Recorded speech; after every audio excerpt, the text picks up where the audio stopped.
Hey everyone, I'm Megyn Kelly. Welcome to the Megyn Kelly Show and happy Thursday. Tucker Carlson returns in epic Tucker fashion, trolling Fox News last night with a video posted right at 8 p.m. during his old time slot and gaining millions and millions of views in a matter of hours. He blew doors on the numbers he would have gotten had he been on the Fox News channel. Meanwhile, his old network is shedding viewers by the second. We'll give you the numbers, and they are stunning. It truly is one of those Bud Light, Fox News saying, hold my beer. I mean, they've pulled a Bud Light if you look at what's happening in the 8 o'clock hour right now. The viewers are angry, as they should be. And as Fox continues to not just, having fired Tucker, embarrass him, but absolutely ruin him. That's clearly their goal. They want to ruin the rest of his career. Why? What did he do? What was so horrible that you had to take a guy who loyally served you for all those years, including getting you through the post-Trump era at Fox and keeping you number one, that he now has to be destroyed because that's what they're absolutely doing. Trust me. This comes as the New York Times reports on a, quote, startling discovery that it says helped lead to the breakup between Tucker and Fox. Now, I'm going to get to my guest in 1 second, but I want to tell you something about this report. In this report, the New York Times says it has obtained video. In video obtained by the Times, Mr. Carlson is shown off camera. All right, first of all, what does that mean? What do you mean he's shown off camera? Either he's on camera and you can see him, or he's off camera and he's not shown. Are you saying he can be heard off camera? I think what they mean is he is shown on camera, but not on air. I think what they mean is they have a tape of Tucker during a commercial break. And I believe this likely happened and was taped by someone at Fox who wanted to hurt Tucker. How else would Fox News have all the taped minutes of Tucker while on camera, but not on the air, unless they intentionally taped him and then had somebody go back and pore over them for anything that might be damaging to Tucker? And this is the New York Times' second of two big reveals. I'll get to the other one in a second. But this big reveal is he's shown off camera, again, what? Discussing, quote, his post-menopausal fans and whether they will approve of how he looks on the air. In another video, so there's multiple, he is overheard describing a woman he finds, quote, yummy. This is it. This is the big bombshell, I guess, they have on Tucker from clearly pouring through his outtakes during a commercial break while talking to his staff in an offhanded manner. Is that what happened? Who did that? Who culled through all those moments? Irina Briganti, who loves to destroy people when they leave Fox News. That's her job. That's what she gets paid to do. Right? So does the responsibility really stop with her? Who would sit there and cull through hours of off-air moments of an anchor trying to look for shit to use against them and then leak it to the New York Times? Listen again to the sentence. In video obtained by the Times. How? How would they get this kind of video? It's not from Abby Grossberg, the disgruntled producer. She's revealing her tapes. She wouldn't have to hide that she gave it to the Times. She's like, I've got tapes. Take a listen. Take a look. So where'd they get it? They don't say. Obtained by the Times, he is shown off camera discussing postmenopausal fans and a woman he describes as yummy. So you get it. He's a pervert. He doesn't like postmenopausal women, I guess. Is that really where we're going to go? He's wondering how they'll feel about how he looks. What does that tell us? He cares about how he looks. He cares about his older audience. And he finds a certain woman yummy. Oh, he's a dirtbag. Oh, I get it. So he doesn't love his wife. That's the implication. That's what they do, trying to destroy him. We have no idea in which context this came up, whether it was said in jest, whether there was a lead into it. None. And we never will have, because that's not how the game works. That's just the second piece of the New York Times article today. There's a first piece about the startling discovery made by Fox News on the eve of the Dominion trial. And as we discuss that, I'm going to bring in my friend and also former Fox News anchor, Melissa Francis. Hey, subscribe to the show on YouTube and follow me on Facebook, Instagram, and Twitter. I want to tell you about the amazing extreme altitude wines from the Bonner Private Wine Partnership. These flavors go great with any hearty meal and meat you may be serving. They are unlike any wine you've ever tasted. Blackberry, leather, smoke, a little dark cherry in there too. The wines are almost impossible to get on your own. The producers deep in the Andes Mountains make limited quantities. I have a great offer for you right now. If you visit bonnerprivatewines.com/MKS, you will not only get wine for over 50% off plus free shipping, you'll also get a bonus bottle of small batch limited production wine from their exclusive wine cellar. That's 4 bottles for the price of 3. It's a deal that's hard to turn down if you are a wine lover like I am. They have cut out the middleman, so you're not going to pay a big markup. Just visit Bonner, Bonner, privatewines.com/MKS to claim your bonus bottle and become a part of America's most unique wine club. Melissa, great to have you here. I should tell the audience, you and I have been over this before on this very program, but you too got the axe from Fox News in the midst of anchoring well and performing your duties. And I can't remember whether it was on the segment or in the press, but you were in the midst of an arbitration with Fox News over equal pay when they were supposed to produce a bunch of discovery on salaries to you. And that day you suddenly were fired. You were just like suddenly fired via your camera, where a message popped up saying you've been canceled. So absolutely delightful behavior. Let's stick with Tucker here. The first headline in the New York Times piece is the startling discovery. Private messages sent by Mr. Carlson that had been redacted in legal filings in the Dominion case showed him making highly offensive and crude remarks that went beyond the inflammatory, often racist comments of his primetime show. This is the New York Times. And anything disclosed in the lead up to the trial. Despite the fact that Fox's trial lawyers had these messages for months, they admit all this stuff was in the possession of the lawyers for months. The Fox board, the board, and listen to this, Melissa, some senior executives were now learning their details for the first time. Some. And the reason they have to use the word some is because the executives that needed to know, the ones who are actually in power, were told about these messages as soon as had known forever. Everybody knew. So this is how they can keep it truthful. They widened the circle, you see, and that is what caused the recoiling by some executives who are just now learning about it, not to mention the board, to find out, and we know this from the Wall Street Journal a piece yesterday, what was in the messages. He allegedly referred to a senior executive there by the C word, as the C word. I'm just setting it up. This piece does not go on to say which executive he called that word, but I'm telling you right now, it was Irina Briganti. It was the head of the comms department at Fox News. But that's not good enough, you see, because Irina Briganti is loathed by pretty much everyone. And no one would feel a ton of sympathy in learning that, nor would they believe that Tucker was fired over using that word about her.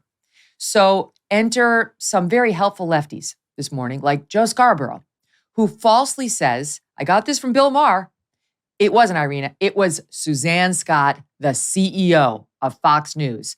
Listen to what happened on Morning Joe today. I saw a clip from this weekend, Bill Maher, this past week, and he actually was reading some of the text messages, and he read the ones that came out where Tucker Carlson called the head of Fox News, a woman, the C word, which I noticed. I mean, it's just in the United States, you just don't say it. You just don't say it. And he went on to say specifically, Suzanne Scott, Suzanne Scott, Suzanne Scott. It wasn't Suzanne Scott. And that would put it in a different category potentially. But it wasn't Suzanne Scott. And Bill Maher never said it was Suzanne Scott. So I don't know what he's referring to. It wasn't her. And it does have a distinction because in one situation, you're talking about his boss. And in one, you are not. You're talking about a woman who has terrorized many Fox News anchors from the dawn of time. I've told the story before on the air, but Mike Huckabee came over to me one day. He was running for president. And he was like, what's wrong with this woman, Irina Briganti? And I said, she screams at everybody, Mike. And he said, I'm literally running for president. And she's screaming at me. That's who she is. You've been there. I've been there. But what do you make of the big startling discovery and the big scoop by the New York Times? First of all, I just want to say to make that connection, you were talking about the clip that they released. Obviously, that's a response to him getting more views last night. And they released a clip to the New York Times trying to separate him from his fans. So he's calling his fans postmenopausal. They're looking at how many views he got last night versus how many views their 8 o'clock time slot got. And their operation now is to try and separate his fan base from him, which I will say is what ultimately all of this is ultimately about. They want to damage him and ruin him so he can't go somewhere else. First of all, back to the article that you're talking about, the first drop, that it's because of this text that came out, and he called a senior woman a horrible word and a horrible name in these texts. Well, I would just say, if they want us to believe that they are firing people based on the Dominion discovery, then the whole building must be empty this morning, because there were so many things in that discovery that deserved firing for, if that's the road they're going to go down. It is laughable. And I would also say that when I worked at Fox News, there was a manager of mine who sent an email calling me a misogynistic, sexist name and talking about demeaning my behavior. He sent it around to all of the managers and accidentally included me. We've all done that, to be honest, when you're gossiping about someone and you add them to the two. So he did that. When I received that email, I went directly to Suzanne Scott's office because she also was copied on the email. And I said, what the fuck? And she shrugged it off. And that man who sent that email demeaning me in a sexist and misogynistic way still works there. In fact, he was the author of many of the things you read in the Dominion case. And I checked yesterday, he's still there. So this idea that something in a text would be so awful that they're on the side of women. They don't want to subject Fox women to an environment where you have someone like Tucker saying those words. That is a bald-faced lie, and I can tell you for sure. I received the email myself about myself, and so did all the other managers. And that was something that was sent company-wide to undermine me and undermine my position at the network. And, to call me things that you call women that you're trying to demean. It was in black and white. It was on their email. So they definitely do not care about anything they read in these text or emails. That's just cover. It's not like you were trying to get this guy fired at the time. You were just like, this is bullshit. No. Rein him in. I don't want to deal with this nonsense.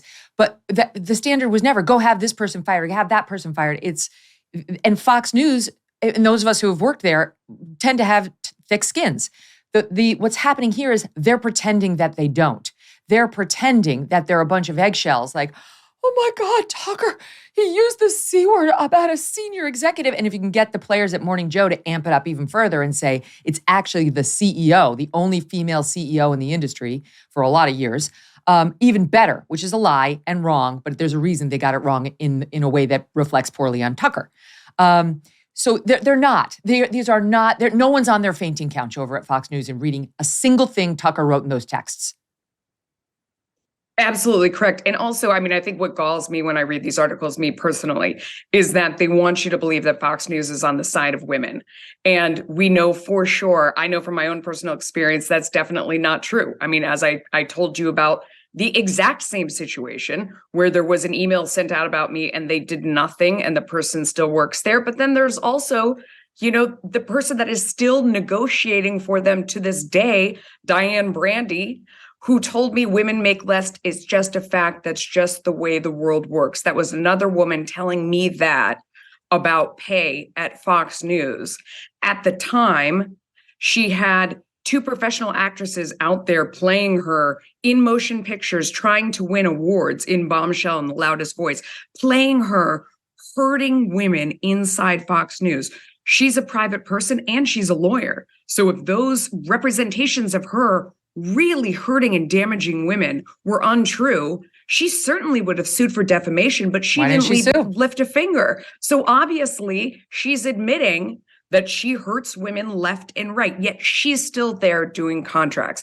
So for Fox to pretend like they give two shits about protecting women is just laughable. This is a joke. This is an obvious attempt at taking him down. And the business about, you have to read the report, carefully to figure out. And then they go on to say the redacted text messages, they were an important factor in his ultimate dismissal. Oh, okay. And that's the tell, right? And then they say the redacted messages were a catalyst. Again, it's back to some senior executives found out just on the eve of the Dominion trial. They knew, at least as of August 2022, that Tucker had used the C word in a reference to Sidney Powell because he was deposed all about it. It's in writing. We've seen the deposition transcript. It's been made public in the Dominion filings. It would have been before August of 2022 that they knew, because Tucker would have had to search his correspondence, turn it over to the Fox lawyers, then they turn it over to Dominion, then it winds up in a Dominion brief, and then Tucker gets deposed about the word. So the deposition is the last thing in that chain, and that happened in August of 2022. Now we're in April of 2023, and they want us to believe this is a shock that he would ever use that word. As far as I can tell, it was only about Sidney Powell that time and Irina, I believe, in this particular exchange. And it was not a shock to them that it had been bandied about. They would have seen it in the text messages long before the eve of the Dominion trial. This is a fig leaf. And what do you make of the video in a video obtained by the Times, and then in another video, he's shown off camera discussing these two things? So I think that we all know I had a studio in my house during COVID. I know that's where Tucker has been working from as well. I know from producers at the time, and I think it's normal practice. They're rolling on the whole entire thing. So even when you're in a commercial break, whatever you say, that's kept alongside. The fact that they would go back and comb through these things and look for something specific, if this is where the video came from. And like you, from reading the context, that's what it feels like to me, that it was this comment that was made while his mic and camera was hot. We've certainly seen other people get embarrassed by hot mic in the past. The point is, why did they keep the video and go through it? And suddenly it surfaces now at the New York Times. Megyn, I think this is the really, really important point for people out there. And if you want to boil it down to one thing and understand, Fox and everybody else, they have the 100% right to decide who they want on their air and when. And they have the right to decide at any point in time that they don't want this person representing them any longer. They do not have the right to systematically ruin and destroy people on the way out the door for the sole purpose so that you can't work again somewhere else, so that you can't go across the street and take your audience over to their competitor.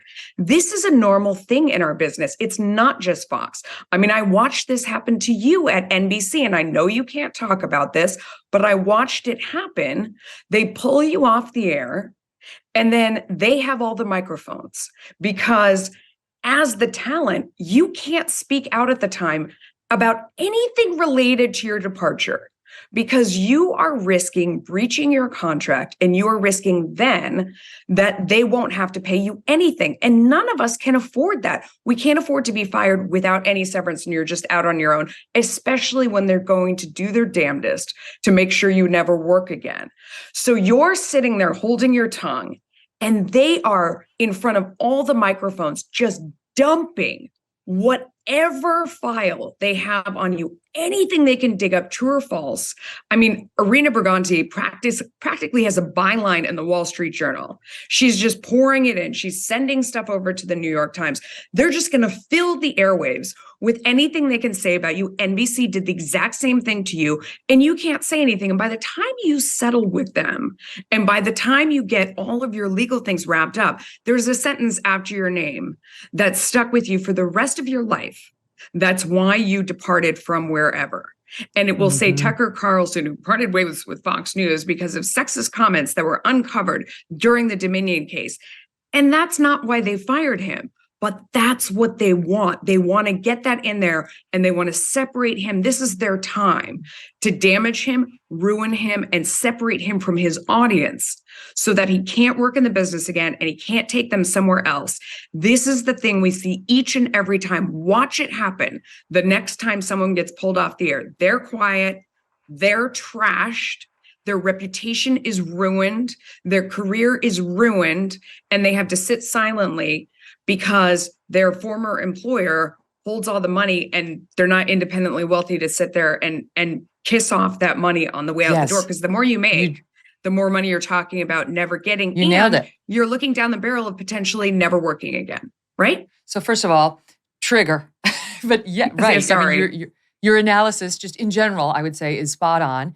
And the baiting of the talent into breaching, right? Like they take a talent like Tucker who hasn't breached. It's clear that they don't have cause to fire him, or they would have.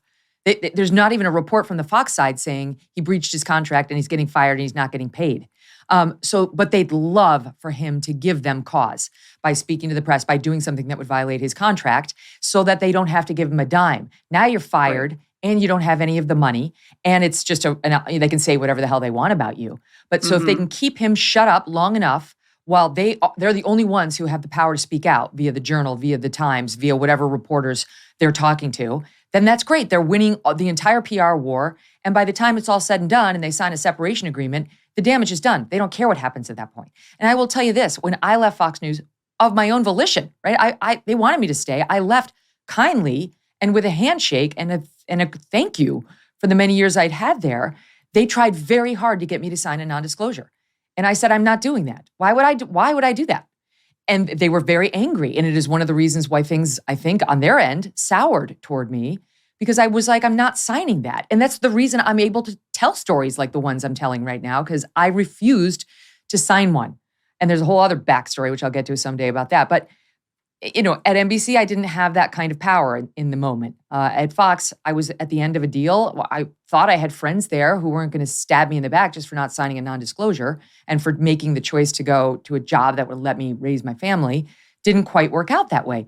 This is one of the reasons why it's so annoying to see it done over and over to good people like Tucker, who did nothing to Fox News other than make them number one. And now, Melissa, they're hemorrhaging viewers in the APM. I've never seen anything like this. The audience is furious. I'll give you the numbers. Overall, Tuesday, last night, the overall number, meaning all the audience, they went down from 7 to 8. That never happens. Jesse Waters had 1.8 million. Kilmeade pulled, it's not about Kilmeade, it's about the fact that Tucker's not there. Kilmeade pulled 1.7, so they went down. Tucker's previous Tuesday, 3.2 million. So they went from 3.2 million on a Tuesday to 1.7 million without Tucker. In the key demo, which is the one, they really pay attention to, the previous Tuesday, Tucker got 481,000. On Tuesday, the APM got 149,000. They lost 340,000 in the key demo. CNN and MSNBC beat Fox's APM hour in the demo. As Oliver Darcy pointed out last night on CNN, these are the worst ratings that the channel has had in that demo since pre-9/11, Melissa, since pre-9/11, 23 years ago. No, that's amazing. And, the what they're going to try and do, and the point that they would make is that, yes, that's just the immediate aftermath, and we are going to build those people back. Who knows? But I was laughing when I read, I think it was in the Wall Street Journal, in that article that clearly Irina Brigante basically wrote herself, that they said that after Bill O'Reilly and Megyn Kelly left, ratings were fine, that they didn't suffer at all. That's not true. I was there. No, it was the same thing where there was not quite as big of a dip, but there was a giant hole. They did manage to, over time, build it back. And Tucker was the only one who got it back to that level. And this is the thanks he gets. But, now they're acting like, oh, that was nothing. There was no damage done. We were fine. We stayed on. No, actually, what they're really worried about is that exact damage. And that is the motivation. That is why they want to ruin Tucker. That is why they want to trash anyone who leaves. And that is why I believe they would leak that clip if it was them, and it sure feels like it was, that clip about Tucker insulting his audience, that right now it's Operation Separate Tucker from his audience. Don't let him take that audience to another platform, to anywhere else. Mission number one, make sure you separate him from that audience, because obviously they're gone from Fox for now. And the only way to get them back is get them away from Tucker and draw them back with something else. That's what they're doing. So right. because they're worried not only that Tucker will go independent and pull audience. I mean, if I were Tucker, I'd go independent. Maybe I'd release my show every night at 8 p.m. Maybe I'd do it live, on Rumble or whatever at 8 p.m. every night. I think he actually has a shot of beating the existing Fox News 8 p.m. slot. But what if he went to Newsmax? I haven't really seriously talked about them because, let's face it, they don't have anywhere near the market power as Fox, and they're not even in as many homes. I think they're 20 million homes short of what Fox is even in. But what if Tucker actually went to 8 p.m. on Newsmax? Our friend Eric Bolling is there now, who we both love, but I'm just saying, what if he did move to 8 and let's say Eric moved to 9? Just this past week, during the 8 p.m. hour, Eric Bolling averaged 562,000 viewers. Last Tuesday, he averaged 122,000. So the Fox News audience is going click and moving over to Newsmax right now. Imagine if it were Tucker in that spot. Absolutely. I mean, obviously that's what they're worried about. But I think that the larger point, and what I would say to Tucker, is a conversation that you and I have had many times, which is that this is how our business works. This is always going to be probably how our business works. When you leave, they try to destroy you. When you're riding high, they try to undermine you so that they don't have to pay you as much. I mean, I think it's the reason I've started my own production company. I have a docuseries that I've already sold. It's amazing. That we are getting ready to put into production. You will be seeing it on, one of the biggest streamers out there. You will be seeing, I'll just say, let me just know, you will be seeing it everywhere. It is, I'm not saying this because Melissa's my friend. I know what it's about. We're not at liberty to reveal. We're going to break a lot of news. The sizzle. Everybody everywhere is going to be talking about it. Cut the clip. We'll play it again. Everybody everywhere. Sorry, keep going. Yeah. Well, thank you. I appreciate that. But, I think what you and I talked about when you left and then subsequently when I left is that I don't see our business changing. I don't see it's this complete ruthlessness. I mean, it's what makes the show Succession so interesting. It's this complete ruthlessness that exists in especially our industry, probably others. I don't know. I'm not sure if it's really this ugly. But there's so much at stake in entertainment. And they also have the luxury of there's so many people that want to fill our jobs. You're never going to talk people out of wanting to be anchors. There's no danger that people will stop volunteering for that job knowing that they're going to have their throat slit on the other side. They don't care. They want to be on television. So I think you and I have talked about the fact that you can just never go to work for anyone else again. And I actually think that's what Tucker's realizing. And that's the way I interpreted what he said last night, because, you can love Tucker, you can hate Tucker, you can think whatever his motivation is, but he thinks what he thinks and he says what he says, and he won't be controlled. And I know, Let's show him a little bit from of it. having hold that thought, because I want to get you to comment on this. But hold that thought that you're thinking of right now. Let's show the audience a little bit of Tucker's video from last night, which, by the way, as of 10 p.m. last night, total views were about 3.5 million. The post itself had been seen by more than 10 million users. I saw a post this morning that said it's been seen by more than 26 million now views. Wow. So there's a lot of interest in Tucker. Here's a bit of what he said. The other thing you notice when you take a little time off is how unbelievably stupid most of the debates you see on television are. The undeniably big topics, the ones that will define our future, get virtually no discussion at all. War, civil liberties, emerging science, demographic change, corporate power, natural resources. Debates like that are not permitted in American media. Both political parties and their donors have reached consensus on what benefits them, and they actively collude to shut down any conversation about it. Suddenly, the United States looks very much like a one-party state. They're afraid. They've given up persuasion, they're resorting to force. But it won't work. When honest people say what's true, calmly and without embarrassment, they become powerful. At the same time, the liars who've been trying to silence them shrink, and they become weaker. Where can you still find Americans saying true things? There aren't many places left, but there are some, and that's enough. As long as you can hear the words, there is hope. So clever. Keep going.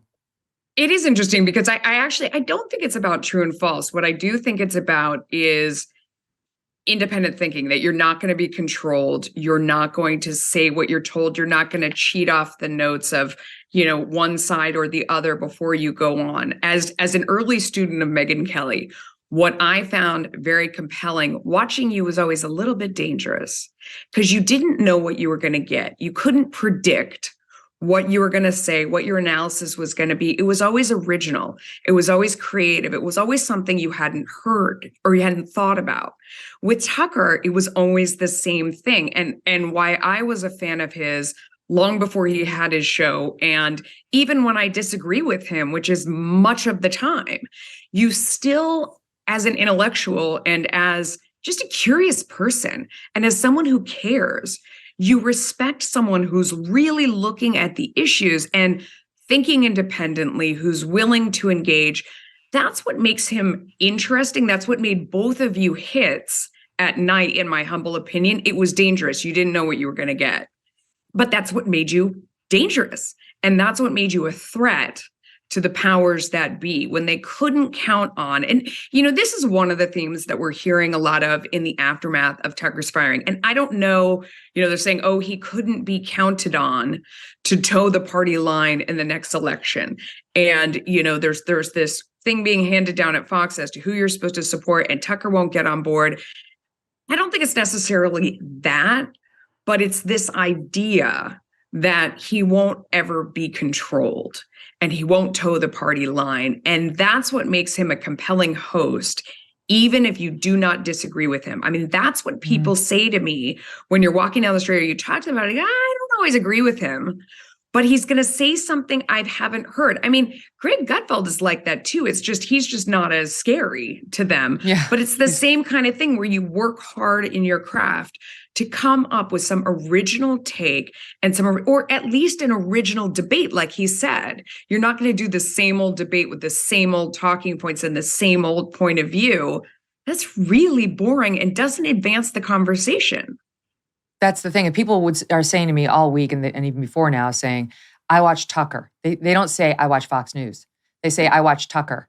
And so this is why Fox is having a massive branding problem right now. When I left, Trump had just won. They were walking into 4 years of ratings bonanzas, not just Fox, but even the losers over at CNN and MSNBC. So things did go well. Same for O'Reilly. He got fired, I don't know, a year after, not even, I left, when it got exposed that he had paid all that money. So he left, yes, and the ratings went up, but it was right in the middle of the Trump era. Yes, we're going into an election year, but it's not exactly the Trump era. And Trump is a lot more controversial now, and Fox has clearly made a decision to move away from Trump. The Murdochs have. So, can they count on that for the ratings bonanza? We'll see. Right now, they've really angered their audience. And as I was saying earlier this week, they angered them without giving them any reason. They didn't give Tucker a reason. They didn't give the audience a reason. Even in the case of Bill O'Reilly, if you loved Bill O'Reilly, you could say, oh, I get it. $69 million in sexual harassment settlements. I can see how a company might say, oh, okay. There's no reason. And he was number one. He was dominant. So the audience is left angry and shaking its head, and therefore we get the leaks. We get the leaks to the New York Times. He was bad. He said things about executives, about women, about viewers. Use the word yummy in some weird context. Oh, what? Is he a pervert? What is it? Bit by bit, you're dying a death by 1,000 cuts because, and you know this and I know this, while it's happening to you, the conversation you and I are having right now doesn't ever happen for anyone. It doesn't. It didn't happen for you. It didn't happen for me.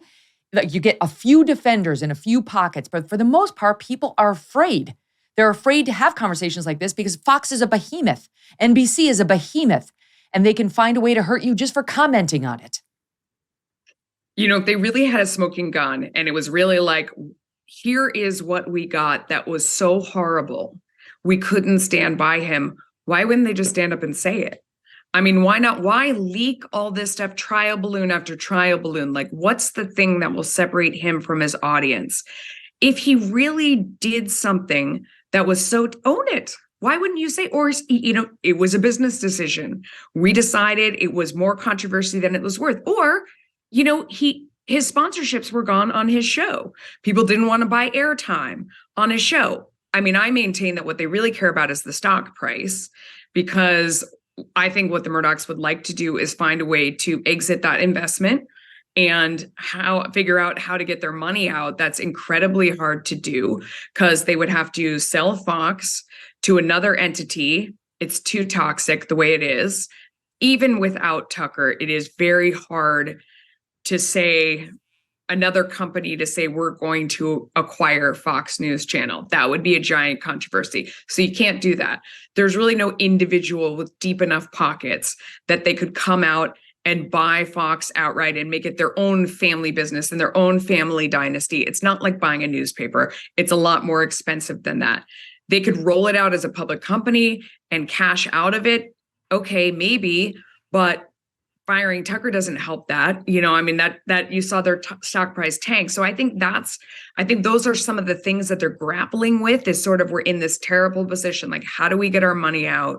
Or is there a way to run it differently where, we could then in the future sell it to someone else? I mean, I think that's the conversation that's really going on. And as a business decision, they decided that Tucker at this point was more expensive than he was worth in terms of the cost of the sponsors, the cost of the brand, if you want to sell it down the road and you want to actualize your That's investment. Fine. Okay, then say that. Yeah, so say it. Be the grown-ups and say. But that won't separate him from his audience. That's the place we got to. That's the problem. Yeah. But that allows him to take those millions of people with him across the street. And the reason the stock price went down is because the ratings plummeted and everyone knew they were going to on his departure. So how do you try and protect that fallout? How do you try and protect the loss of viewers? You trash Tucker on the way out the door, separate him from his fans, and then maybe you hold on to some of the value in Fox without him. I promise you that's what's going on. Mm-hmm. I would love to hear from Irina Briganti. She has an open invitation to appear on the show. Oh my God, that would be amazing. I would love that. I'll take a written statement. I'll take one of her classic written statements wishing me well. I'll look forward to that. Diane Brandy, the same. She has denied these allegations, though it's been widely reported that the channel paid you many, many millions to go away with your totally baseless claims. We'll continue to follow it, Melissa. It's great to see you. Thank you. All right, and we're going to be right back with Allie Beth Stuckey. Cannot wait to talk to her about Leah Thomas and some of the other nonsense that we haven't yet gotten to this week. Look, you can get on a plane, spend all this money to go to Brazil, Colombia, elsewhere, and get some crazy stuff done to your face. But why would you do that? Now you can look years younger right before your very eyes during the Genucel Mother's Day sale without having to do any of those trips or extreme measures. Here's a real review from Genucel.com. Claire writes, I absolutely love Genucel. My skin feels so good, feels tighter, younger, with a more even tone, and I only used it for a week. My advice for everyone, take a before picture. Her husband Jim writes in saying, wife loves it. Ever since I purchased it for her, things got much more interesting after dark. Enough said. It's true, nothing works like Genucel because it's a family recipe made for over 20 years now by a compounding pharmacist in small batches and always safe, cruelty-free, and natural. Right now, go to Genucel.com/MK60 and save over 70% off Genucel's most popular package, all their best stuff, during their Mother's Day sale. Every most popular package features their Ultra Retinol and their dark spot corrector. Don't wait. Go to Genucel.com/MK60. Genucel.com/MK60. Get a complimentary Spa Essentials box with every package until now through Mother's Day. Plus, free upgrade to priority shipping. GENUCEL.com/MK60. Genucel.com/MK60. There are updates on Leah Thomas and Dylan Mulvaney that we have got to get to. The week has been full of media news and we haven't, but today we've got the time. Allie Beth Stuckey is host of Blaze TV's Relatable, which she absolutely is, and she joins me now. Allie Beth, great to see you. Thanks for having me, Megyn. All right, I'm dying to talk to you about Leah Thomas, it's not enough for Leah Thomas to win the medals that belong to biological women, actual women. Leah Thomas has now chosen to lecture us on how annoying we feminists are, or just women are, for trying to shame Leah from enjoying Leah's medals. Listen to this. They're using the guise of feminism to sort of push transphobic beliefs. And I think a lot of people in that camp sort of carry an implicit bias against trans people, but don't want to, I guess, fully manifest or speak that out. And so they try to just play it off as this sort of half support. They think about how twisted feminism, quote unquote, feminism has become. Their arguments, in order to exclude anybody in the trans category, you have to reduce women to reproductive capacity, which is, in my opinion, extremely anti-feminist. I don't want to put those women down either, and I know you don't want to either, because I see pain. I see pain, and the pain is coming from somewhere. It's not you, though. It's the patriarchy. And how can we get people to see that? That's amazing. It's pain. It's pain caused by patriarchy. The evil men, two of whom are sitting there on that set. Yes. Oh my goodness. There's so much in here.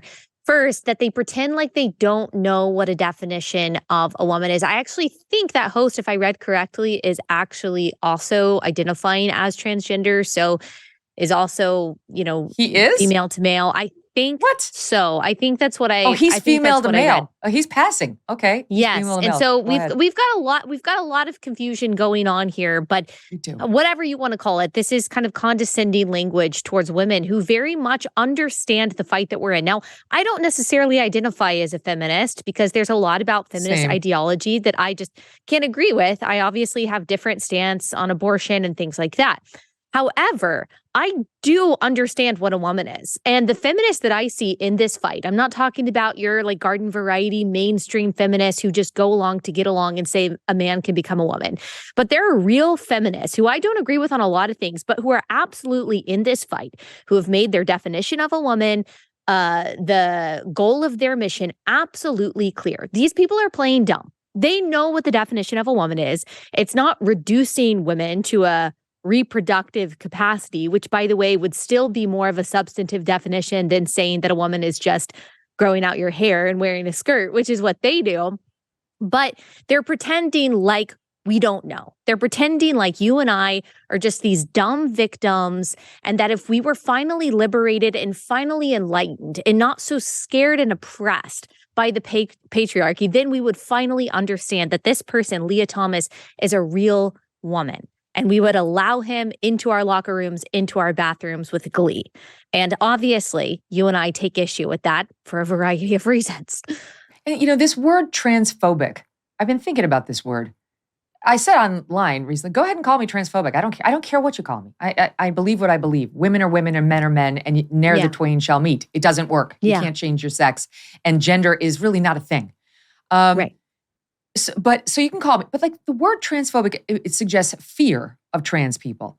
Well, I'm not sure fear is exactly what it is, but anger at the trans people who want to steal women's medals, who want to invade our pools, our locker room, our bathrooms, our sororities, recognition that they're being grossly inappropriate. Yeah. What's the word? If you want to use phobic as a short form for I don't want you in any of those places, fine. Okay. Then transphobic. What? I don't care. Like the trans exclusionary radical feminist thing, I've got a bigger part with the issue with the radical feminist part of that than I do with the trans exclusionary. I do want to be trans exclusionary when it comes to my bathrooms and my locker rooms and my sports and all women's spaces that belong only to women and not to men, even if they're confused, even if they're well-meaning, even if they're sick, most of whom suffer from this autogynephilia thing, which is where they just get off dressing like a woman. No, as Kelly J. Keene says, we don't have to be part of their fetish. We don't have to do it. Yeah. Yes, we don't have to consent to that. You're absolutely right. And I agree with you about the whole accusation of transphobia. I think a lot of people, a lot of well-meaning people who are on our side of this issue, who see the difference between male and female and realize the importance of the distinctions between male and female when it comes to spaces, when it comes to competitions, when it comes to laws and rights. They waste time, I think, if I'm to put it politely, they waste time defending themselves, defending their virtue, defending their compassion, defending their empathy, and saying, no, I'm not transphobic, or I'm not a bigot, And look, I totally understand that inclination because you're not. You are a compassionate and loving person, but you're also a truthful person. And understand that you being in that truthful camp, you saying anything along the lines of, look, a man can't become a woman, or at least maybe just saying that you don't believe a child should be put on puberty blockers, like the most innocuous and obvious and common sense stance ever, you're still going to be called a transphobe. You're still going to be called a bigot. It doesn't matter how much common sense you have. So I say, don't even waste your time saying, no, I'm not a transphobe, but we don't have enough time for that. Just state the truth clearly and know that they're going to call you what they're going to call you no matter what. It's true. Like, this is why I distinguish Caitlyn Jenner from somebody like a Dylan Mulvaney. You know, Caitlyn is out there actively saying men should not be in women's sports. Trans women should not be in women's sports. It's unfair. It's wrong. Like, Caitlyn's been an advocate to you and to me on positions like this. Caitlyn's not trying to push men into women's spaces. Now, I realize you could go down that line on bathrooms and maybe find some divergence there. Yeah. But a lot of these activists, like the ones we just watched, want to just hurl invective and name calling to people like you and to me who see the obvious unfairness of what Leah Thomas did. Yeah, and I can appreciate the people who identify as the opposite sex and that they still have some common sense about the need for sex separation in these different spaces and competitions. Of course, just according to like my convictions and the battle that I think we're facing, I can't find it within myself to kind of say, okay, well, this man who wants to identify as a woman and wants everyone to affirm their identity as a woman and call a man she, her, that this person is acceptable and this person is not. It's not that I hate anyone, of course. It's that I just believe that it is impossible to actually transition. And because I believe that the truth is so important, I don't want to affirm the lie by equivocating on my language at all, which can be very difficult with someone that you like and that you admire and that you're friends with, Allie, and even Beth. as your ally in a lot of ways. But if there's anything that I'm committed to, especially when it comes to gender, because I think there's so much writing on this, is that I refuse to lie, even if that hurts someone's feelings, even someone who is on my side in a lot of ways. Mm-hmm. I know. I've been wrestling with the same thing because it's hard. You know, I've never been somebody who would refuse to go along with the pronouns, and I've had it. Like, I'm done with the pronouns too. I agree with Kelly J. Keene that it's a gateway drug. Once you say she, how do you keep her out of women's sports? Right. How do you keep her out of the women's locker room? The basis of your whole argument is she is not a she. She is a he, and that difference matters. You know, you saw the story. Was it, you guys refresh my memory, was it Wisconsin where the boy went into the girls' locker room? The 4 girls were showering post-swimming. Wyoming, thank you. Everything happens in Wyoming? That's where the sorority thing was too, with Kappa Kappa Gamma. Yeah. All right, she's wrong. I think it was a different state. I was going to say, what the hell's happening in Wyoming? Anyway, the 4 girls were showering post their swim class in their high school. They were freshmen, and an 18-year-old boy came in there, took off his clothes, and showered with his penis hanging out. And it was another state, W state, it was Wisconsin. And he's showering totally exposed in front of these. He's an adult under the law. They're minors, they're 14-year-olds, and says to them, oh, by the way, I'm trans. Oh, yeah, of course. Sure, I feel a lot better. Welcome to the party. Yeah, it's like these men who are suddenly, they've figured out after they have been convicted of, say, serial rape or even a murder of a woman, they're in prison, and all of a sudden they realize that it's really just because they've been suppressing their real identity as a woman for all these years, and they get to transfer to women's prisons. And even if there is no physical abuse or harassment, even though very often in these cases there is, these women are still being re-traumatized. They're still being victimized. Their rights, their privacy, their dignity is being violated. That is certainly true, not just in prisons, but like you said, when it comes to locker rooms and when it comes to bathrooms. And all of a sudden, someone's stated identity, someone's feeling trumps the comfort and the safety and the protection of girls, of minor girls. I mean, women who are in domestic abuse shelters and prisons are among the most vulnerable population out there. They don't have political power. They don't have anyone advocating for them. They certainly don't have any capital or money. And yet, because of an ideology, because of a delusion, they are being placed in these most vulnerable situations in which they become very often prey. And we're not supposed to say anything about it. Saying something about it is scandalous, is controversial. We're actually supposed to affirm that young boy's feelings, who obviously is just fetishizing, girls changing or attracted to the girls changing in front of him. The same thing with Leah Thomas, by the way. We're also just supposed to celebrate.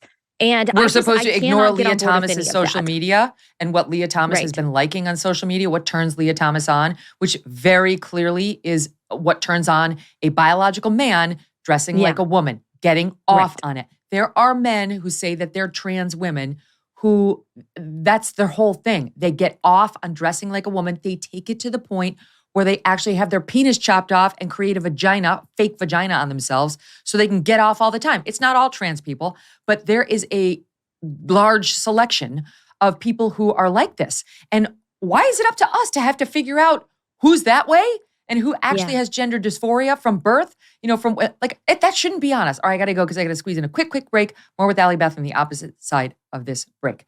Don't forget, hey, go check out our YouTube channel before I go to this break.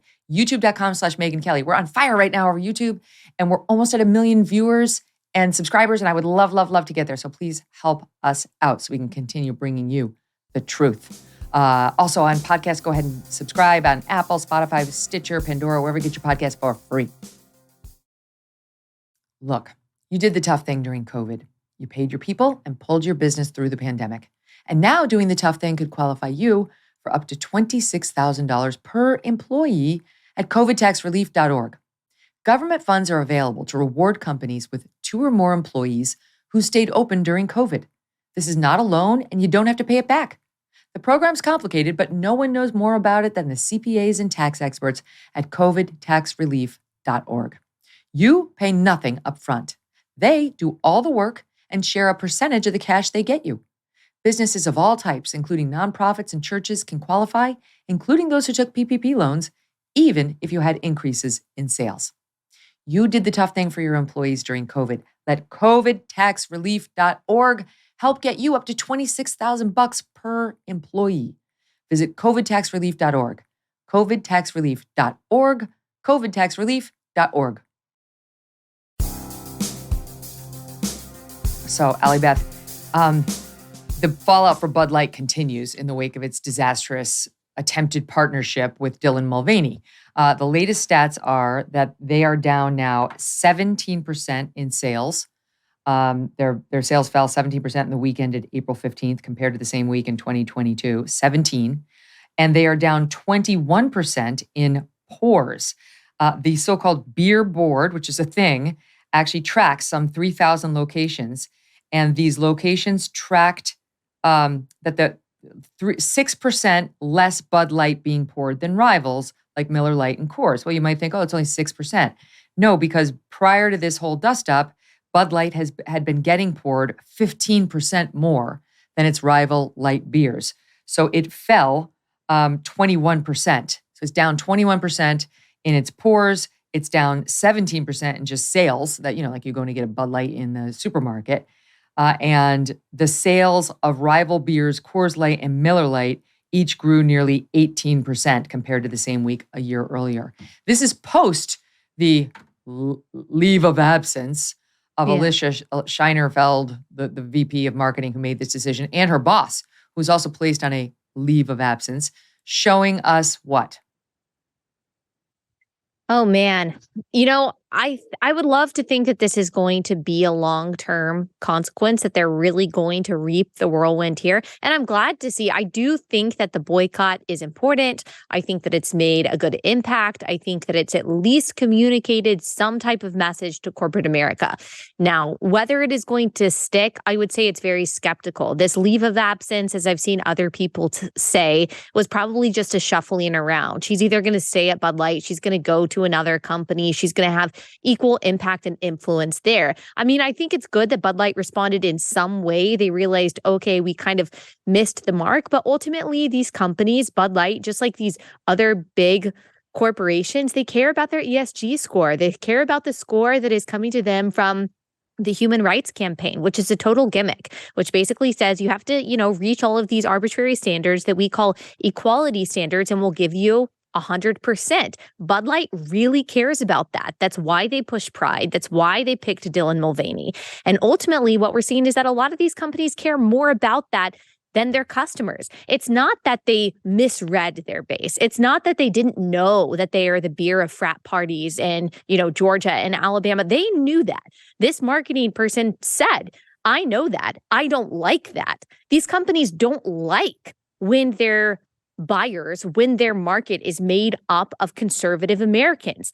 It's not that they don't know that. It's that they don't like them. It's that they want to change their minds. And I guess they thought, I mean, this is the craziest part of all of it, that I guess they thought that choosing Dylan Mulvaney would either carve out a new part of the marketplace of progressive Gen Zers, or that they would eventually change the minds of their conservative buyers. Obviously, it didn't work. So I, have a positive reaction because of that. Ultimately, they're going to go back to it, though. Eventually, they're going to pick the next trans influencer to drink their beer, and I don't think they'll ultimately have learned their lesson.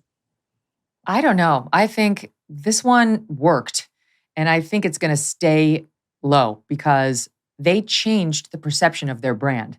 It's not cool to drink Bud Light. I wouldn't order a Bud Light at a Giants game. Most of the men I know would not order a Bud Light at a Giants game. And it's not because they hate trans people.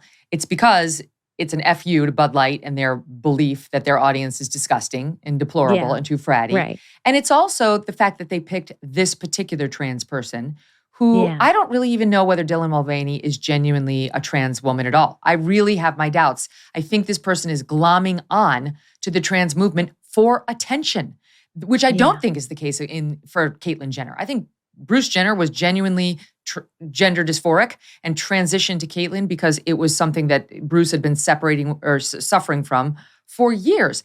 That's not the case from what I can see with Dylan Mulvaney. My team went back and pulled some videos of Dylan trying desperately, Allie, Beth, to get attention as a man, okay? For years now, trying desperately to get attention as a man. I'm going to start in reverse order. Here's Dylan performing on stage 5 years ago. He got called up on stage. I don't know what the performance was. Look at this. It's just video. If you are listening to this, you really must go check out the YouTube. Dylan is wearing a tiny little like banana hammock situation, is totally naked other than that, has very blonde hair, and is very much a man, parading his male body up there. You can see, now he's on a campaign to embrace the bulge. He's wearing those same bottoms, but a bikini top with fake boobs, and saying we as women need to get comfortable with people like him wearing fake boobs and the bulge down below because that's normal. That's one. Then here's Dylan a few years ago announcing not that Dylan was a woman, but that Dylan was now non-binary. Watch this. I'm Dylan. Today is my birthday and I'm throwing a gender reveal party. And no, I'm not pregnant. It's for myself. I'm non-binary. I'm dropping the he, and my new pronouns are they, them, theirs.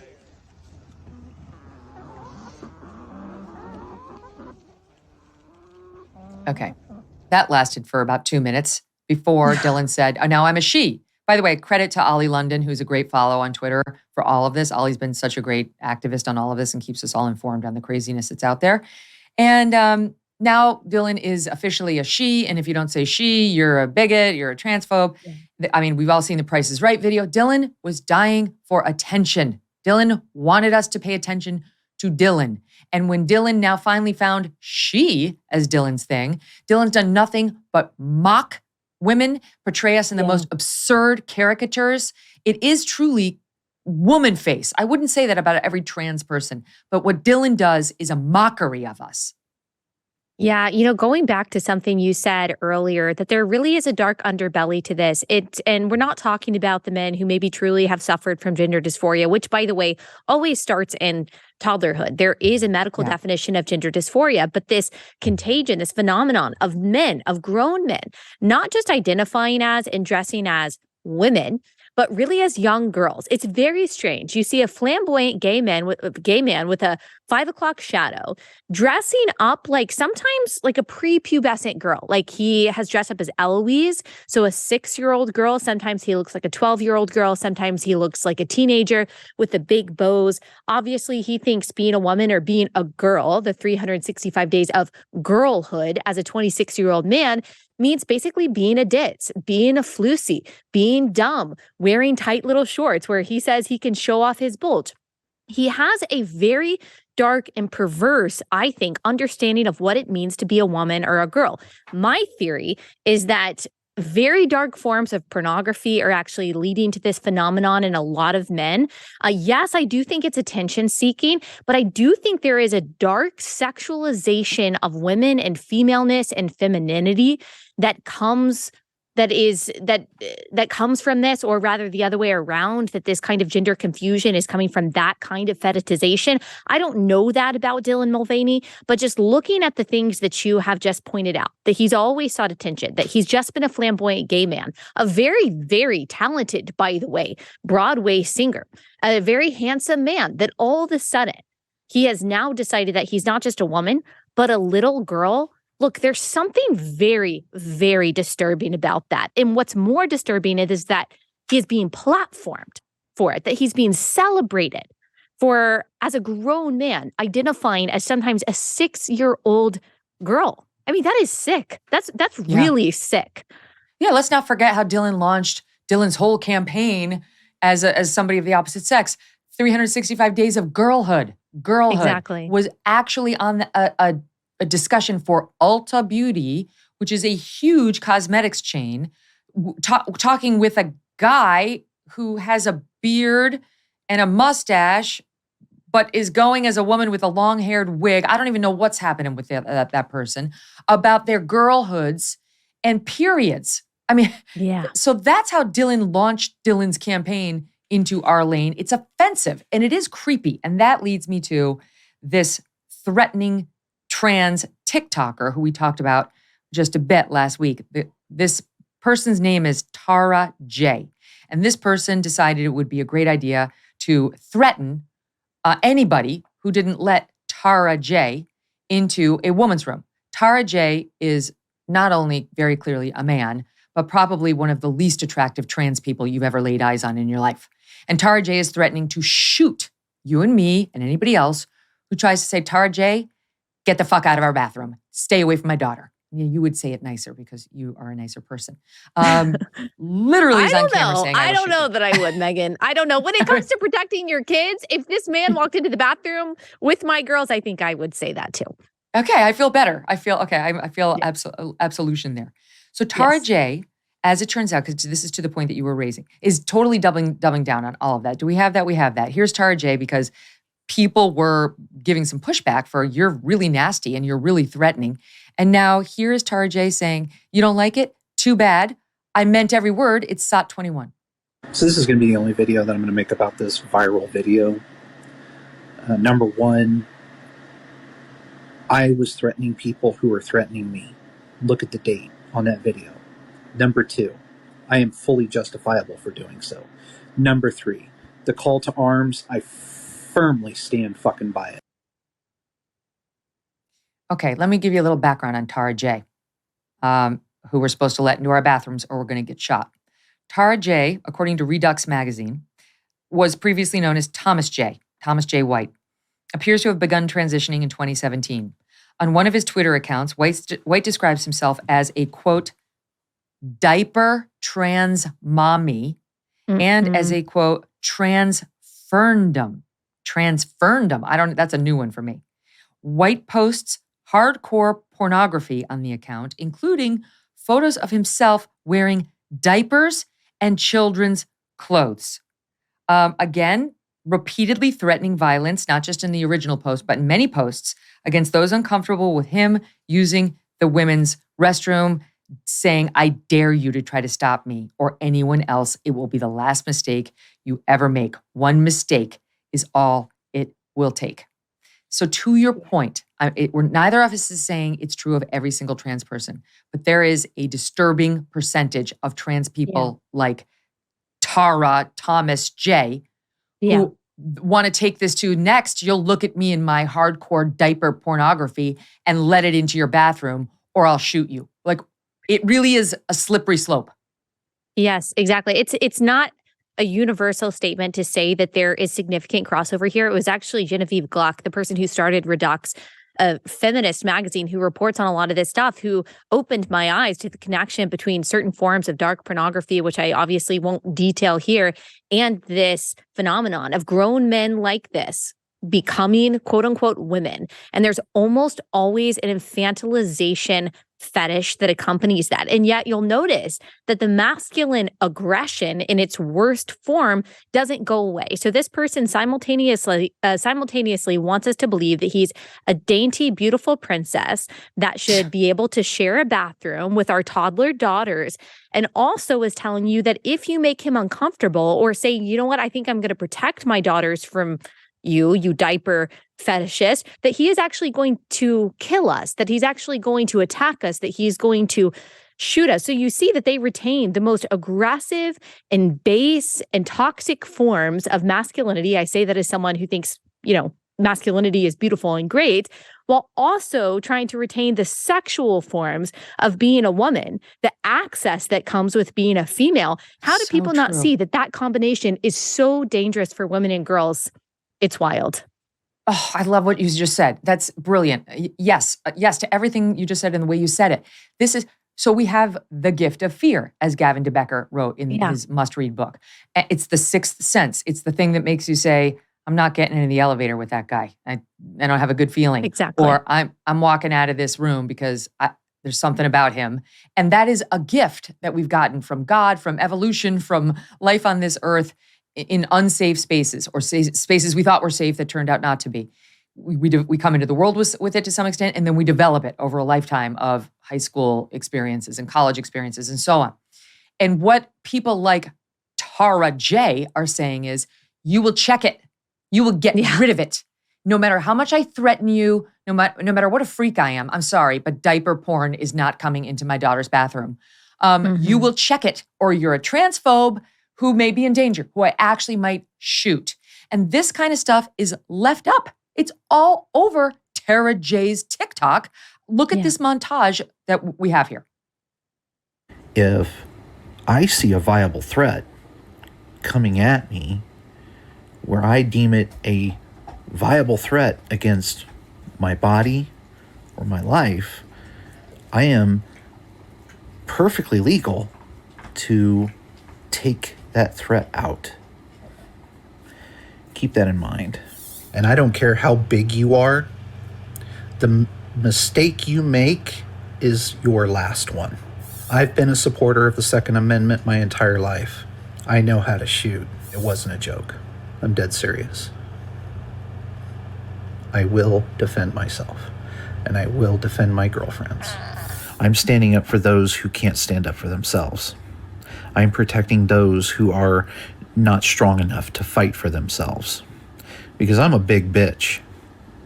And I am one bitch who does not fear jail, prison, or death. I will martyr for my trans fam. You try to stop me from going into a women's bathroom, you try and stop the wrong trans woman, one mistake is all it'll take. My God. This is all over TikTok. Not banned, by the way. Not banned. If you want to say something about, Taiwan, you want to say something about Hong Kong, you get banned. You can say all day long. Well, you know what? Maybe it's actually a good thing that it's not banned, because I do want people to see that there is a very dark side of this, that these people exist and they're not all that rare. Again, I'm not speaking in universal terms about everyone who identifies as the opposite sex, but there is a very large contingent of this population that is very aggressive. I think very in the realist sense, and I don't mean this in like the left-wing overuse sense, but very misogynist, truly hates women, sees them as prey, sees them as a costume, sees them as a caricature, and really wants to harm people. I mean, just like people in the social justice movement, I think, are looking for some kind of pseudo-religion or mission or identity to latch onto, something higher, something bigger. I think a lot of people in this ideology too, the problem is that it's always accompanied by a lot of aggression and mental illness. Again, that's a very toxic combination. And what you talked about the gift of fear is so true.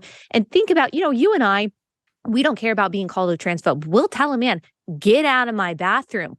But think about the young girl, the teenager who is in school, who is being told by all of her friends, the worst thing you can be is a transphobe. The worst thing you can be is a bigot. She walks into the bathroom. She has a junior year boy who identifies as a girl walking into the bathroom. She has been told and conditioned, Do not be scared. If you're scared, you're a bigot. Do not say anything. If you say anything, you're going to be excluded. You're going to be bullied. You're going to be ostracized.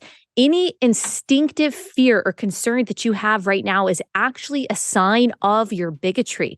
How dangerous is that we are putting our girls in that situation, that we are attaching virtue to accepting men in girls' bathrooms? I don't even want to see what it's going to look like when those chickens fully come home to roost. Oh my God. Neither do I. Neither do I. This is why we have no choice. I don't care who I offend. I know you don't either.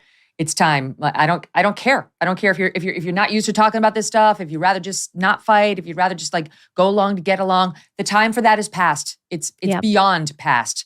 Stand up, speak out, go online, find the groups, make a donation. Start talking about the truth in your school, in your community. More people need to say it so other people feel empowered to say it and feel it and fight for it too. Otherwise it's lost before we even get started to people like this, like Tara J in his diaper who wants to shoot people. Okay, that's where we are. This all leads me to what's happening in Montana. All right, there is a trans lawmaker at the state level named Zoe Zephyr. And they are trying to make her into one of the new Tennessee 3. All right, it's a similar kind of dust up, but it's a trans person. So Zoe Zephyr is a freshman lawmaker, age 34 in Montana, their 100th district, which is Missoula. It's one of the bluest districts in the state. And Zoe Zephyr is the first openly transgender person to be elected to the Montana state legislature. Zoe got up there and was very upset about this bill that passed the Senate last month, moved on to the House, that seeks to ban the use of puberty blockers, cross-sex hormones, and surgery to treat minors. Minors, okay? This should be a non-issue. Like, we are the only insane country who hasn't recognized this is totally inappropriate. But we continue to do it. So Montanans are trying to say, no, not here. And Zoe's mad. Zoe wants minors to be able to have a sex change operation. The Montana governor is against Zoe's position.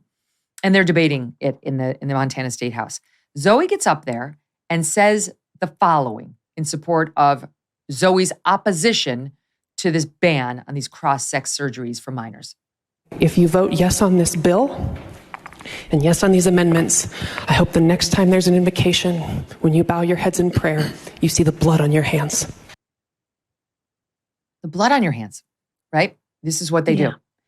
You're going to die. Yes. You're going to kill people. You will kill people. Your kid will commit suicide. It's a lie. And so they told her she couldn't talk, that she was out of line, and they wanted an apology because there are rules of protocol when it comes to debate of staying civil. And they felt that crossed the line. Zoe wouldn't apologize. And then the Speaker of the House refused to let Zoe speak on any bills from that point forward. So Zoe then joins this rally outside the Capitol. About 100 people. They came inside the House, right? They came inside the House body, and lawmakers accused Zoe of having signaled them to let loose inside of the House and, make their upset known. And that was another clear violation of protocol. They packed into the gallery at the State House. They brought House proceedings to a halt. They chanted, "Let her speak." She did speak. She was rude, offensive, and uncivil, and accused them of wanting to murder children because they won't allow them to have their penises chopped off or their breasts chopped off. That's what happened. Now she's trying to say she's some sort of a martyr, okay? Should we have the protest video? Let's take a look at it.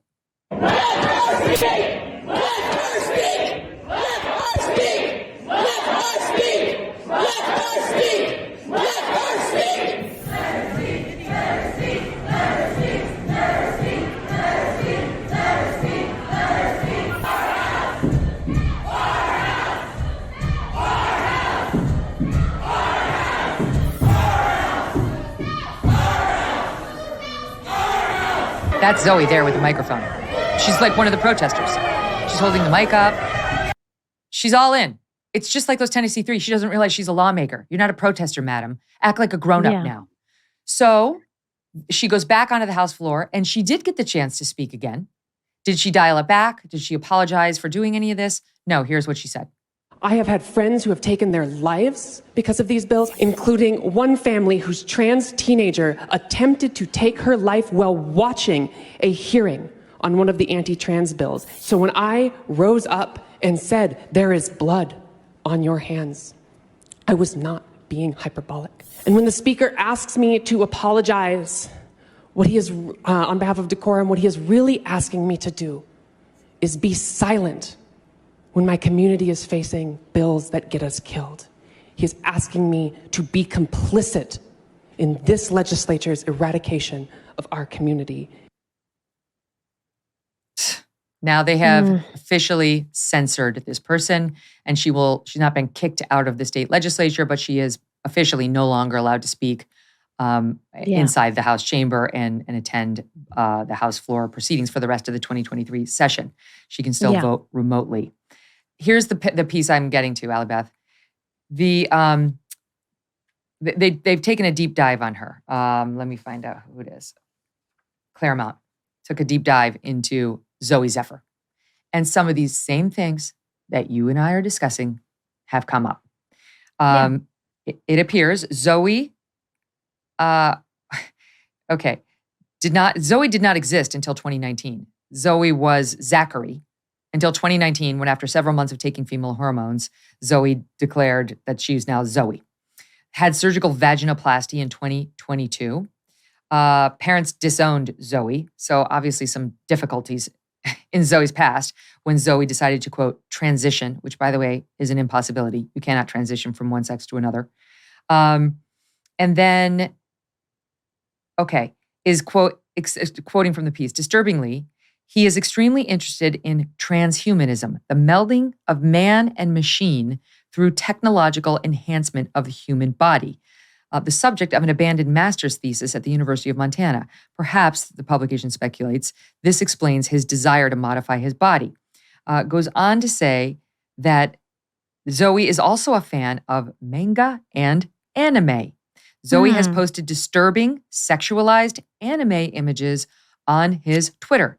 He shows all the classic signs of an autogynephilic person. Again, this is a man who is, they say, often spurred by pornography or fetish, who becomes sexually aroused by the idea of themselves as a woman. This person also has a partner.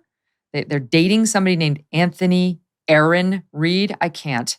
And Aaron Reed, this partner of this Zoe, has a felony drug conviction, according to Claremont, and other disturbing behavior. This is our new hero. This is the new person being lionized as a champion of trans rights. This is what it's come to.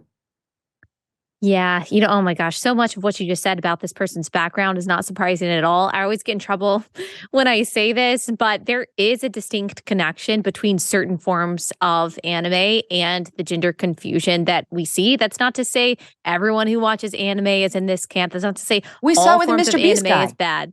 Exactly.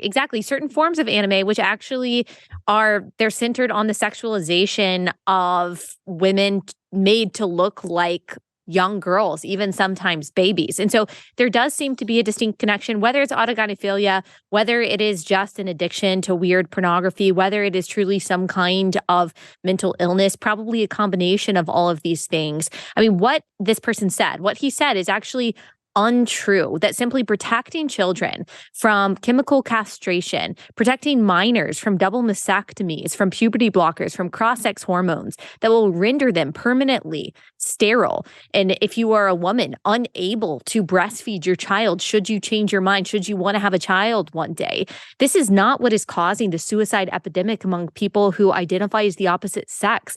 That percentage is already high because of what you said. You can't change your sex. And once people meet that wall, once you realize that your reality can't really fully be changed, once you come to terms with all of the other mental health issues that they very often do, there is a sense of despair that a lot of these people feel. And that's not a good thing. Obviously, I think that's a tragedy. But for him to pin this on legislation, common sense legislation that we should not even have, that children shouldn't be able to undergo chemical castration, It is the same kind of just manipulation and extortion that we see, as you mentioned. People saying if you don't let Jack become Sally at 8 years old, then he's going to commit suicide one day. You're going to kill people. There's blood on your hands when you look down to pray. All of this ridiculous, melodramatic, poetic stuff. It's not even founded in reality. In fact, there is nothing that you could tell me that would persuade me that it is a moral position to try to change the gender of a person, especially a young person. And I will just ask, as food for thought, what category of person wants a child to be trapped in perpetual adolescence? Because that's what puberty blocking does. It stops your body from going through puberty so that you look like a child for longer. What kind of person would advocate for children to look like children for years into their adulthood? That's just something to consider. That's incredibly creepy. I mean, this is the person, just so people know, this is the person who is trying to say that children in Montana should be able to have their penises chopped off, should be able to have their breasts chopped off before they've ever gotten to use them, before they've ever understood the joy that can come from breastfeeding, things like that. Yeah. This is the person who's got the disturbing sexualized anime all over the Twitter feed and this kind of a family history and was living as a man up until, age 30? And then suddenly got his penis chopped off. And now we're supposed to let him lecture us like Leah on feminism and human rights? No, sir. No, that's not happening. Get out of the legislature. I'm sad that they elected this person to begin with because this does not seem like a well human. And this person wants to lecture us about kids who are going to kill themselves or die if we don't let them chop off body parts. What about that kid, Allie Beth? I know you saw this story in the Dutch study of trans children that was just revealed publicly this week. It happened in 2016 in a medical article, a transgender male to female 18-year-old who, as you point out, started puberty blockers very young, allegedly gender dysphoric, was otherwise perfectly healthy, they said, and due to starting puberty blockers so young, didn't even develop enough penile tissue. This person wound up at age 18 with a child-sized penis to create a vagina. And yet the doctors proceeded with the operation anyway. That's what the puberty blockers that this person wants available to young people do. So the kid doesn't have much of a penis at all. He's got a little boy penis, and he's trying to make a vagina out of it. And some irresponsible surgeons over there decided to try. They decided to try to create one with part of the patient's bowel. Major complications developed within 24 hours, and the 18-year-old developed septic shock, multiple organ failure, and died. These are the stories Zoe will never tell you, Allie Beth. They will just call you a homophobe, a transphobe, that is, and move on. Yep. And I mean, I've interviewed, that's someone who was trying to transition, all of these detransitioners. I know that you've platformed their stories as well of their medical, physical complications when they try to detransition that they were not even informed about. They were not even told the pain and the complications that could come from cutting your breasts off or trying to form some kind of fake penis or fake genitalia or the different psychological and physical issues that come from taking hormones that do not belong in your body biologically. And they've suffered from that. Many of them take their lives because of that, because they feel not even human. Because their identity, their sense of belonging, their sense of self-understanding has been completely ripped from them by adults who knew better, but cared more either about protecting themselves from the activists on the left who are, they're kind of scary, or just lining their pockets. Remember, the pharmaceutical companies are making a lot of money from these puberty blockers, which then creates lifelong patients in which these people, if they ever want to reproduce, have to then go back and depend on the medical system again to even be able to do that, because nothing is natural in their lives. Everything is medical. So these young children that grow into adults are big money makers for the pharmaceutical companies backed by the federal government, backed by these activists. And it's a giant. It's a giant that we are up against here. Backed by Joe Biden. Joe Biden is 100% on board with all of this. Please go to affirmationgenerationmovie.com. Affirmationgenerationmovie.com by Joey Bright. Joey was on the show along with with a detransitioner and a therapist who's been dealing with this industry and their affirmation, mandate. We interviewed them a couple Fridays ago. They were great, but the movie's great. Costs you $4. You go through Venmo. Take the 2 minutes to enter your information. I did it too. Put my credit card info, paid my $4, spent the next 2 hours just riveted. It stayed with me. It is well worth your time. It was done so wisely, smartly, and in a way that's extremely compelling. Allie, Beth, Stuckey, always a pleasure, my friend. Thank you for being here. Thank you, Megyn. Up next, Don Lemon is speaking out. We'll show you what he's saying with a woman who broke that Variety story about his past misogyny next.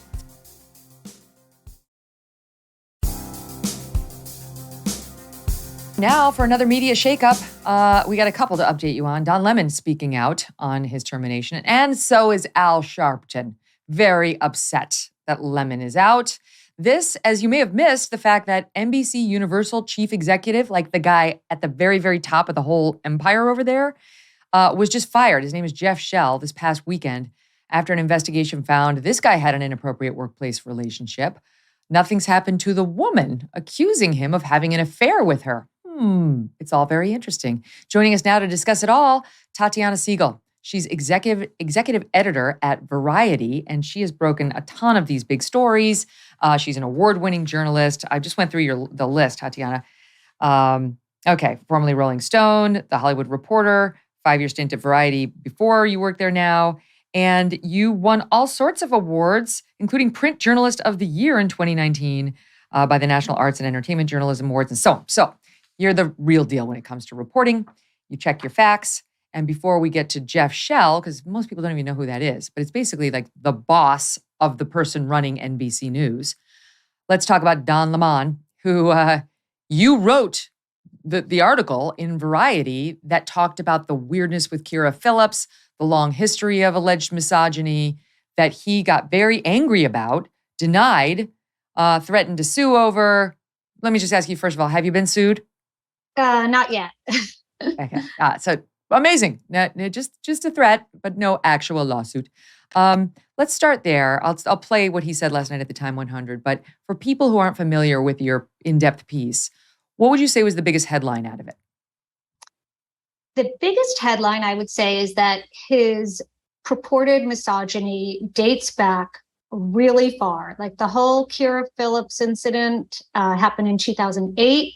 Soledad O'Brien, 2008. There was, nothing that's new here with the Nikki Haley comments. This had been going on, and even more egregious, allegedly, back in the day. The thing with Kira Phillips was very weird. He was reportedly jealous of her. They were co-anchors on a show, and she got sent to Iraq, which was something he wanted. And then he started to act, truly, I've said it before, like a single white female, like a Glenn Close, like really started to do, according to your reporting, do bizarre things to her. Yeah, that's how my sources described it. Very kind of unnerving, and it unnerved many people in that very tight-knit Atlanta crew that was working at the time together. They all shared like a news pod, so nothing went unnoticed. And it was very unnerving for people. And it was to the point, according to your report, where he actually got a burner phone and started to send her threatening messages. I was just going through the piece again in preparation for this, but it was like, he said, now you've really done it. And she had to figure out who's sending me these weird messages from a burner phone.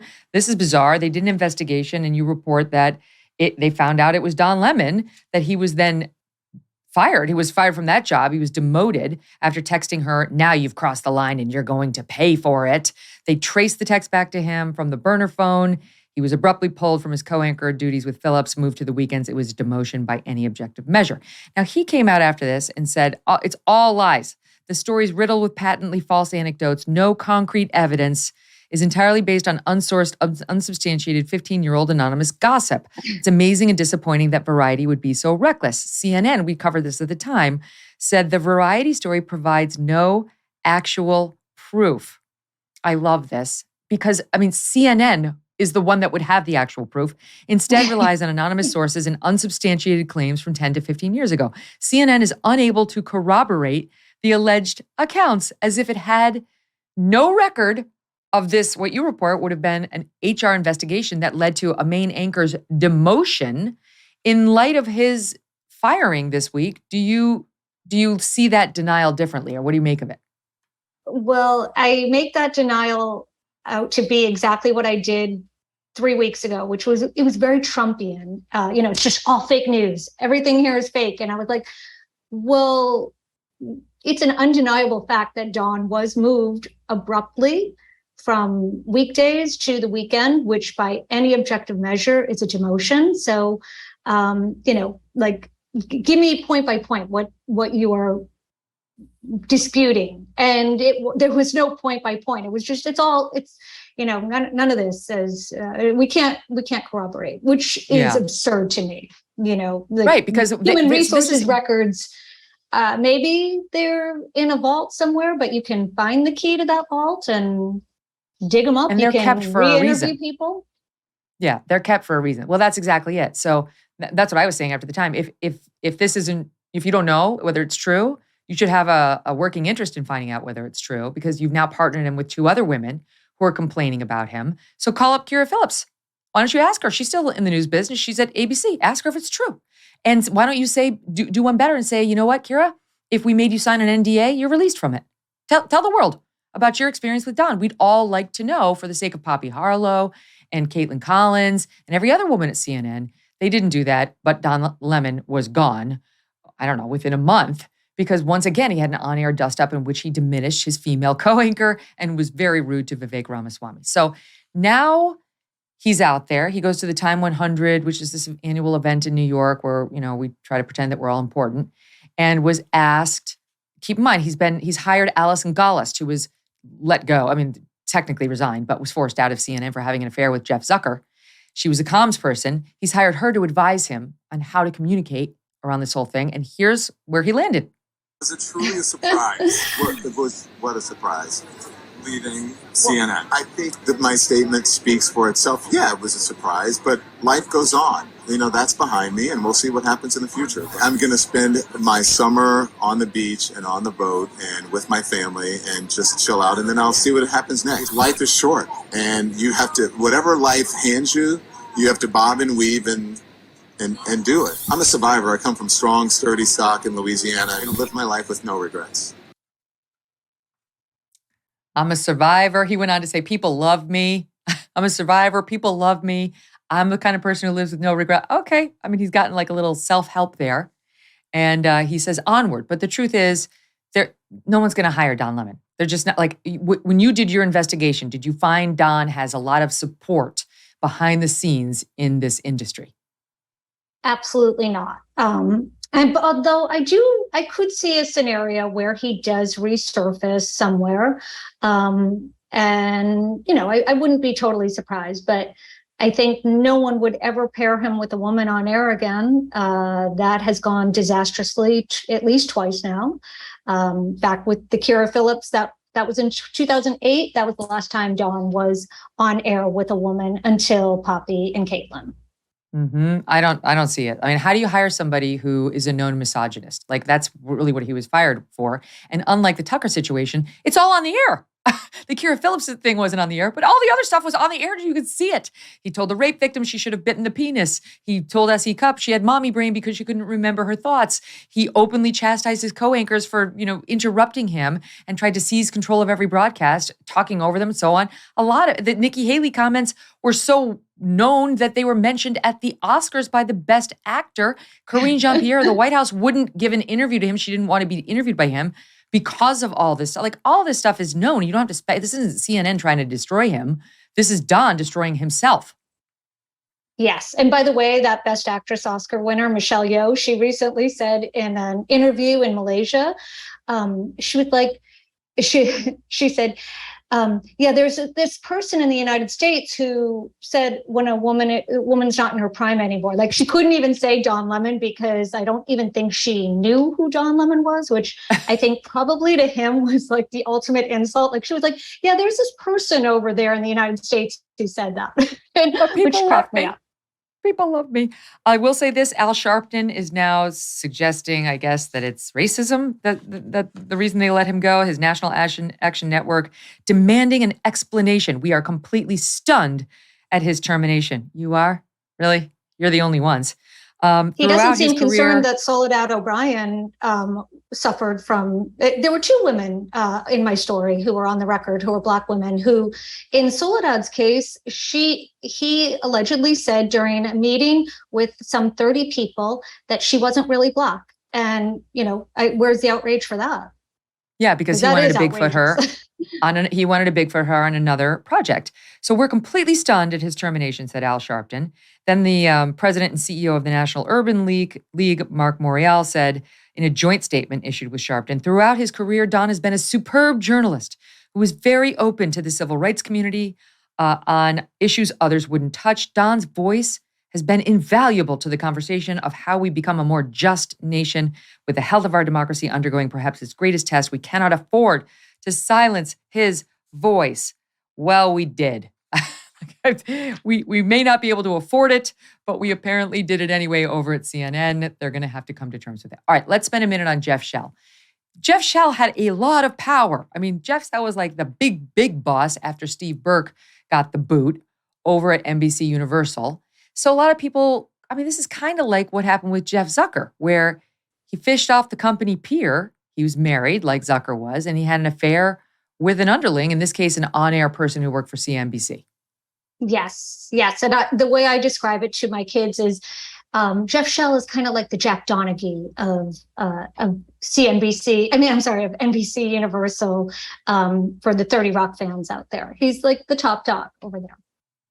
Right. So why is she a victim in this? I recognize she was in a less powerful position, but it sounds like they had like an 11-year affair. So how is she claiming now that it was all sexual harassment? It's 9 years. It actually was from 2011 until 2021. And I am not positive what the sort of contours of the relationship were, but I think that the argument would be that is any relationship with the CEO of a company that can determine your employability ever truly consensual? So I think that's, but no one really knows exactly what she is beyond sexual harassment and sexual discrimination. So here's the problem for these guys. She brought this claim when they told her they weren't renewing her contract. She's out of Abu Dhabi. And so they said, you know what, we're not interested in employing you anymore. So if you decide to do what Jeff Shell did and have an affair with somebody like that, and you can basically never fire them because they're probably always going to say, oh, we ended the affair and suddenly I was no longer interesting to him on the air or off. Like, you put yourself in that position as a CEO. It's just stupid. It's just a stupid thing to do. And who knows whether it did play a role in their decision not to use her anymore. You and I don't know. Right. Yeah, that's why you should never have an affair with an underling, because it can come back to haunt you in any, potential litigation. And it's a problem. It's a problem. It was a problem at CNN with Alison Gollust and Jeff Zucker. It's a problem here. It's a problem anywhere it happens.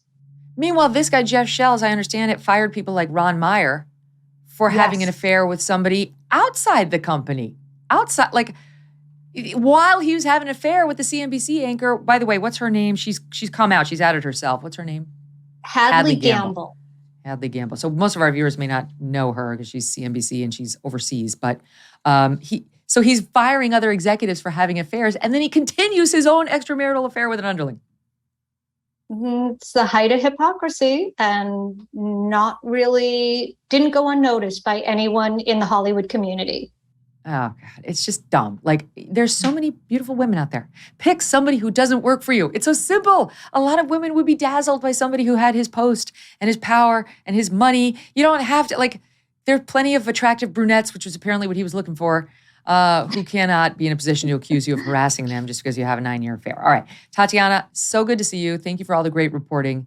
Hope to see you again soon. Thanks for having me back, Megyn. All the best. And that is Variety's cover story this week, the in-depth story about Jeff Shell. And there's a lesson in there for all you men. Understand, whatever, sometimes marriages aren't that happy, make bad decisions, but outside. Divorce, also possible separation, but not off the company pier, just go to a different pier. There's plenty of piers out there who don't work for you. All right, listen, thank you for all joining us today and all week. And please go over to youtube.com and subscribe and help us reach that 1 million number mark. It's a big milestone. You get a big fun button from YouTube, which my kids would really like for me to have. It's really the only thing that's going to have any currency for them. They keep asking me. No, not yet. In any event, thank you for trusting us with your news. We appreciate it. We appreciate what Tucker was saying as well. And we feel like we are one of those sources that will bring you truth and that is not controlled by either